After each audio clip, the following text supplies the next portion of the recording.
हम लोग गढ़वाल की तरफ जाते हैं, यात्राएं करते हैं। वहाँ हमारी कहीं दुकानों में अरसे रोट नहीं मिलते और ये देख करके बहुत दुख होता है। वास्तव में क्यों नहीं रहते हैं हमारे अपने व्यंजन मिठाइयों की दुकानों में जो हर समय मिल सके लोगों को। नमस्कार, आप देख रहे हैं उत्तराखंड टाइम्स और मैं हूं आपके साथ रेखा भंडारी। जी हां, इस वक्त पहुंची हूं मैं मुनि की रेती के किला कैलाश गेट में और यहां पे कुछ महिलाएं अपने ग्रुप में मिलके पारंपरिक वेशभूषा के साथ गढ़वाली अरसे बना रही हैं। जी हां, आपको पता होगा कि अरसे क्या होते हैं। अरसे पहाड़ों में गढ़वाल की संस्कृति में किसी भी शुभ कार्य में, जैसे कि घर में मुंडन होता है, शादी होती है, चाहे बेटे की शादी या बेटी की शादी, तो ये अरसे बनाए जाते हैं और इन अरसों को बड़े ही चाव से खाया जाता है।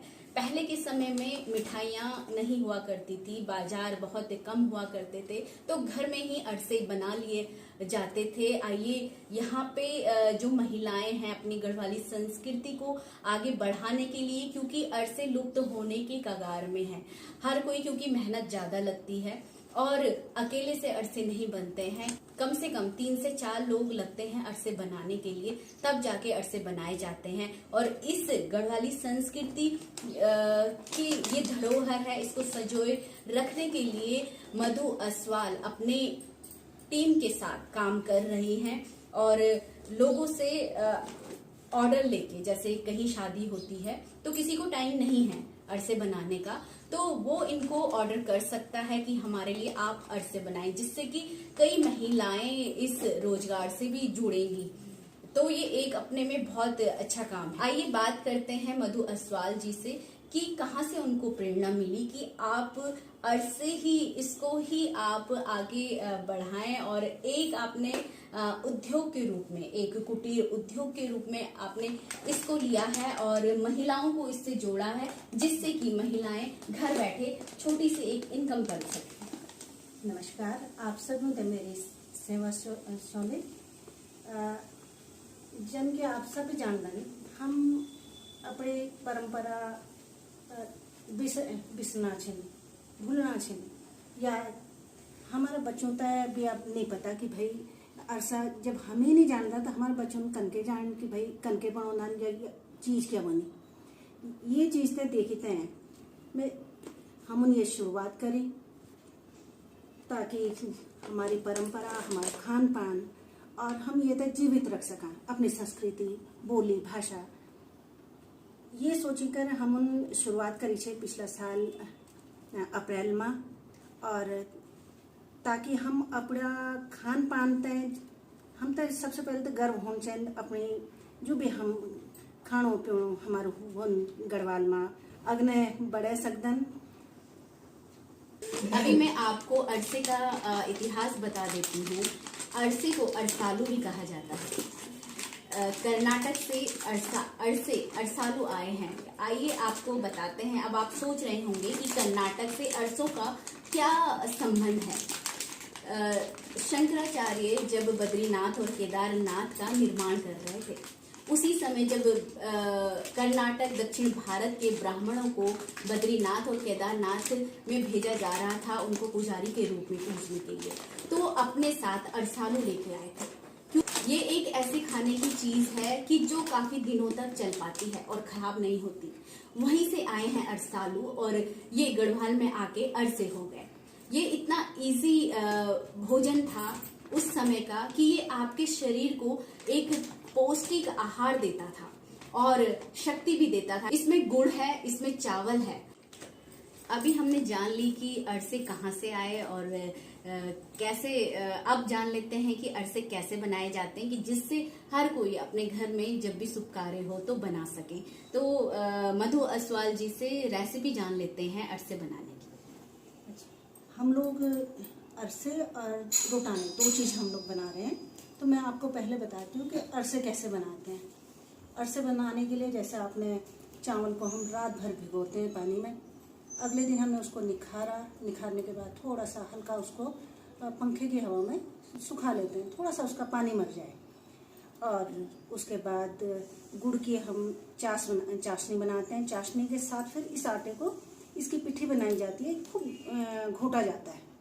जैसे हलवा बनाते हैं हलवे की तरह इसको भी खूब घोटा जाता है। इसके साथ साथ हम जैसे इसमें नारियल हो गया, सौंफ हो गई, इलायची हो गई, ये सब चीजें कितनी डालते हैं। आंच होती है हाँ, इसको बनाने के लिए? आंच इसके लिए अच्छी तेज आंच रहती है। तेज आंच में इसकी वो बनाई जाती है। और इसकी खासियत यही है, अरसे बनाने की जो सारा वो है निचोड़ है, वो इसी में निर्भर करता है कि भाई तुमने जो चाशनी है वो कैसी बनाई। चाशनी ठीक बन जाए और उसके बाद पिट्ठी सही बन जाए तो अरसे सही बनते हैं, वरना थोड़ा सा भी ऊपर नीचे हो जाए तो पूरे अरसे खराब हो जाएंगे।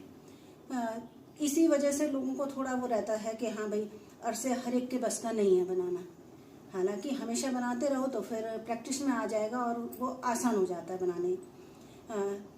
तो ये तो रहा हमारी अरसे की वो। और जैसे कि आपने कलियो शुरू किया है, की रसोई बेटी कलियो आपने शुरू किया है और इसमें आपने महिलाओं को जोड़ा है, जो महिलाएं घर से ही अपनी एक इनकम इससे पा सकती है, उसके बारे में बताइए। हाँ, देखिए हम अब जो महिलाएं हम लोग घर में रहते हैं, हम उसके घर के काम के अलावा जो हमारे पास खाली समय रहता है उसमें हम अपना अगर कुछ किसी पे टैलेंट है तो उसको क्यों ना हम रोजगार के रूप में वो कर लें, कि महिलाओं को सशक्त करने के लिए एक इस दिशा में एक कदम आप कह सकते हैं कि हम शौक में इस काम को करते हैं।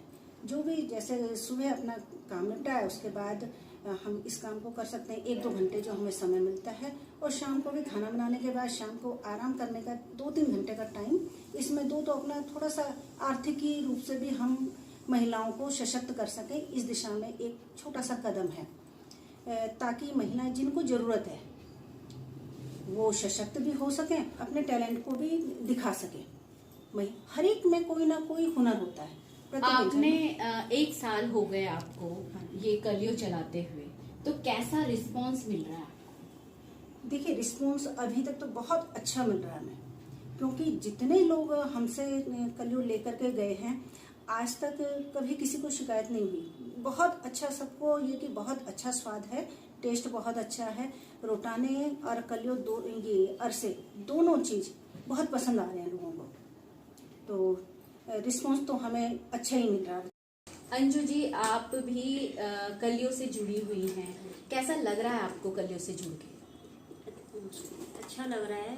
मधु दीदी ने जो काम शुरू करा है वो ये है कि आगे के लिए भी अच्छा है। हम लोग अपना काम घर का भी देख सकते हैं और ये काम भी कर सकते हैं।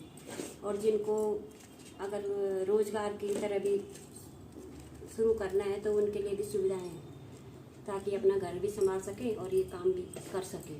जितना टाइम मिलता है बीच में, सुबह काम निपटाया, थोड़ा सा काम करने आ गए, फिर दिन में खाना बनाने या खाने चले गए, फिर थोड़ी देर में आ गए, तो इसमें अपना घर भी चल सकता है और बाहर भी काम कर सकते हैं। कहाँ से आए हैं आप? अरसे के लिए आए हैं, कैसे आपको पता चला कि यहाँ पे अरसे बनते हैं और क्यों आप अरसे बनवा रहे हैं? हाँ जी, वैसे तो मैं लोकल ही हूँ, गढ़वाली हूँ और यहीं आसपास ही रहता हूँ। अब देखिए मैं स्पेसिफिकली इसीलिए आया हूँ क्योंकि मैं देहरादून जा रहा था और पिछली बार मैं यहाँ से लेके गया था, मेरी मम्मी के कहने पे मैं यहाँ से लेके गया था अपनी एक्सटेंडेड फैमिली के देहरादून, तो उन्हें बहुत पसंद आए। तो उन्होंने स्पेसिफिकली मुझे फ़ोन करके बोला कि अगर आप देहरादून आ रहे हैं तो प्लीज़ ये अरसे और ये रोट लेके आइएगा। तो इसलिए मैं लेने आया हूँ और वहाँ सबको बहुत पसंद आते हैं, यही रीज़न है मैं लेने आया हूँ। क्या कहेंगे आप अपनी जैसे गढ़वाली संस्कृति के ये अरसे हैं और लुप्त होने के कगार पे हैं, क्योंकि हर कोई नहीं बनाता है। अब जाके मधु अस्वाल इन्होंने सोचा कि इस बेड़े को आगे बढ़ाएं और अपनी इस संस्कृति के इस मिष्ठान को बचाए रखें। बिल्कुल, मैं बोलूँगा कि बहुत ही प्रशंसनीय और सराहनीय कदम है, क्योंकि हम लोग भी जानते हैं अब जैसे धीरे धीरे सब लोग पलायन कर रहे हैं यहाँ से, तो धीरे धीरे सब लुप्त होता जा रहा है। बट ये बहुत अच्छी इन्होंने इनिशिएटिव लिया है कि ये इसको आगे चला रहे हैं। मैं ये चाहूँगा कि आगे वाली पीढ़ी भी इसको सीखे।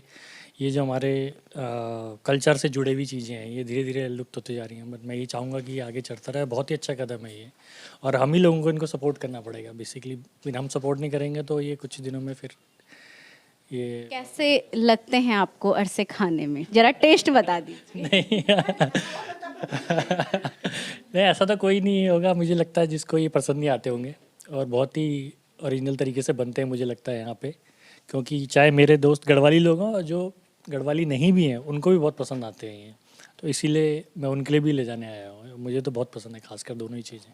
मधु जी, जो आपने ये अरसे को संजोए रखने के लिए एक मुहिम चलाई है, इसको आप अपने घर तक रखोगे या आगे भी इसको बढ़ाओगे? देखिए, सोच तो हमारी यही है कि हम आगे इसमें महिलाओं को रोज़गार दे सकें, क्योंकि अगर ये आप लोगों का सबका सहयोग हमें मिलता है तो हम इस सोच को लेकर के चल रहे हैं कि इसमें महिलाओं को ज़्यादा से ज़्यादा महिलाओं को रोज़गार मिल सके। और ये गांव-गांव में भी अगर हम लोग अपनी जो पारंपरिक हमारे जो व्यंजन हैं उसकी तरफ हम वापस आते हैं तो बहुत अच्छा रहेगा। एक बात मैं आप लोगों से कहना चाहती हूँ कि देखिए, हम लोग गढ़वाल की तरफ जाते हैं, यात्राएं करते हैं, वहाँ हमारी कहीं दुकानों में अरसे रोट नहीं मिलते और ये देख करके बहुत दुख होता है। वास्तव में क्यों नहीं रहते हैं हमारे अपने व्यंजन मिठाइयों की दुकानों में, जो हर समय मिल सके लोगों को पता लगे कि यहाँ ये चीज़ मिलती है और इतनी अच्छी है, सेहत की दृष्टि से भी अच्छी है। भाई तुम्हारा वहाँ के जो क्षेत्रीय वो हैं, मतलब आप अनाज जैसे गेहूँ है, चावल है, उससे बनाए जाते हैं, गुड़ से बनता है, तो एक तरह से शुगर फ्री आप मान के चल सकते हैं। सेहत की दृष्टि से भी ये बहुत अच्छा है। तो हम इस चीज़ को बहुत अगर बढ़ावा देते हैं, प्रोत्साहन करते हैं, अपने शादी ब्याह में या कोई भी ओकेशन होते हैं, तुम्हारा जन्मदिन है, मुंडन है, उसमें हम फिर से इसकी तरफ लौट करके आते हैं तो बहुत सारे लोगों को रोज़गार मिलेगा। दूसरा, हम अपनी पारंपरिक जो व्यंजन हैं उनको बढ़ावा दे सकेंगे। तो हम चाहते हैं कि भाई अगर सब लोग इस तरह इस पे काम करें और सब एक दूसरे को प्रोत्साहित करते रहें तो आगे इसमें बहुत पोटेंशियल है। ये थी हमारे साथ मधु अस्वाल जी, जिन्होंने कलियो शुरू किया है और इस कलियो से वो गढ़वाली संस्कृति के व्यंजन अरसे को बचा रही हैं। इसी तरह से आगे भी आप लोग भी इनका सपोर्ट कीजिए और जिनको अपने बच्चों की शादी ब्याहों में, अपने भाई बहनों की शादी ब्याह में यदि वो घर में खुद नहीं बना सकते अरसे, तो आप मधु अस्वाल से कांटेक्ट कर सकते हैं, इनको ऑर्डर दे सकते हैं। जिस तरह से जो महिलाएं इनके साथ जुड़ी हैं उनको रोजगार मिल सके और अपने जो ये हमारी गढ़वाली संस्कृति के अरसे हैं वो बच सकें और आप भी इंजॉय ले सकें इसको खाने का, और ये सेहत के लिए भी आपके लिए बहुत ही लाभकारी हैं।